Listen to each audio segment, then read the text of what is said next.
আসসালামু আলাইকুম। বাইরে প্রচণ্ড বৃষ্টি হচ্ছে আমাদের সিলেটে। এ সময় সিলেটের পাহাড়গুলা একটা মরণফাঁদ হয়ে থাকে। কিছুদিন আগে আমাদের পার্শ্ববর্তী এলাকা চামেলিবাগ ২ নম্বর রোডে একটি অ্যাক্সিডেন্ট ঘটেছে। পাহাড় ধসে ৩ জন মানুষ মারা গেছে। ওনারা রিজা অবস্থায় মারা গেছেন। আল্লাহ ওনাদেরকে কিছু করুক।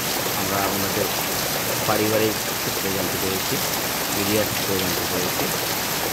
তো এখন ইম্পর্ট্যান্ট একটা মেসেজ হচ্ছে, আমাদের জেলা প্রশাসক থেকে সবাইকে অনুরোধ করা হয়েছে যাতে পাহাড়ের আশেপাশে বা পাহাড় সংলগ্ন বাসা বা বসত বাড়িতে যাতে কেউ না থাকে। এই সময়টা খুবই রিস্কি, পাহাড় ধস হওয়ার সম্ভাবনা বেশি থাকে। এই জন্য জেলা প্রশাসক থেকে এই আহ্বান জানানো হয়েছে, সবাই সাবধানে থাকবেন, নিরাপদ থাকবেন। সবাইকে অসংখ্য ধন্যবাদ। আসসালামু আলাইকুম।